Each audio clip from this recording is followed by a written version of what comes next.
Hey, I'm Mallory, I'm head of housekeeping, and today I'm going to walk you through on processes of cleaning floors and what we look at when we inspect. Alright, so I'm going to come over here and get this paper towel. I'm going to get it damp and I'm just going to rub on the floor with a couple swipes. So let's pick an area over here in the living room. We're going to do it right here. Couple swipes, 1, 2, 3. And see the black on the towel is going to show that the floor is dirty. That's going to be an automatic fail. This is going to cause black feet when the guest gets here, which is a common complaint from guests. So now I'm going to show you how to properly clean the floors. All right, so what we're going to do is we're just going to take some hot water, pour it in your bucket. You're going to use just a little bit of soap. You don't need a lot. Oh.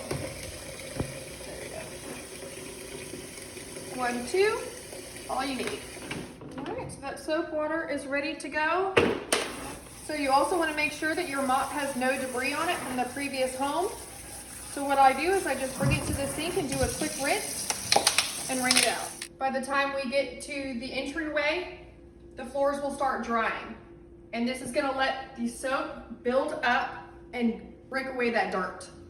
So then once that's set, then we come back with just water and do our mopping. You want to keep re-dipping your mop every few feet to make sure you're catching the dirt off the mop. As you can tell, I've only dipped this mop twice and the water is black. So then we will come and change this water out. And if you want to see the water color, pretty gross. Always make sure you tip your bucket when rinsing out to get all that sand and dirt out before you fill back up.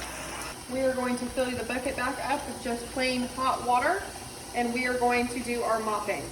Okay, so now we're going to come back with our water and mop, and we are just going to come back and start mopping up this solution, and the dirt should come right up. Any hard spots that you see, you can always use your foot. Push down, a couple swipes. If it doesn't come up, keep going. All right, so now that we've done this little section, we're going to rinse off the mop. This water will more than likely change colors quickly. You will need to make sure that you are changing the water out as the water changes colors. So I've now dipped this mop twice. And as he gets closer to the watercolor, you will notice the change in the color. It's no longer clear because it's grabbing all that dirt. So you will need to come out, rinse your bucket back out, and fill it back up with clean water so you're not continuously mopping the floor with dirty water. So now that the floor is dried after we've done the solution soaking and then the mopping with regular plain water, we're going to redo the floor test now. Same area. Couple swipes.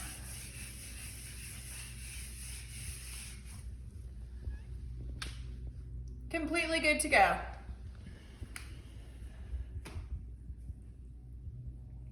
So now that we've completed the tile floor, we're now going to walk upstairs and show you the same process on the wood floors.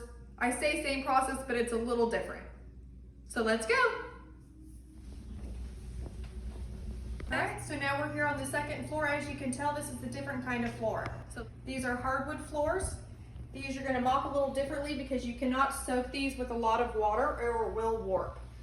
So we're going to do the same thing we did downstairs. Damp our paper towel. Do some swipes to check the floor.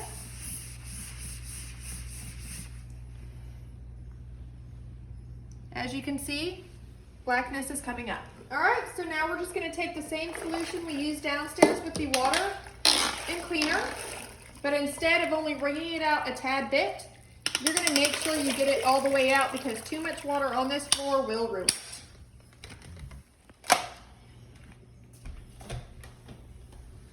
And then we're going to just do the same thing, mopping back and forth. And by the time you walk all the way around the floor, it'll be time to go back with just your water solution and remop. All right, as you can tell, I just rinsed my mop out. And even after soaking the floors with that soap removal and using plain water, your water will turn black because it's getting all of that dirt up. So always make sure you're changing the water out every couple 100 feet or so. As soon as you see that water change color, you're gonna wanna change it because then you'll be mopping the floors with dirty water, which is also gonna cause the Blackfeet syndrome and a callback. All right, so now that the floor is dry after we've mopped up with our plain warm water, we're gonna redo the floor test and see how clean it came. This is the same spot we did it in before. Do a couple swipes here. Clean. All right, so now that I've now shown you the correct process on mopping floors, this will solve any callback issues. This is foolproof. This solves the Blackfoot syndrome. We've tested it on many houses and it's ready to go for you guys.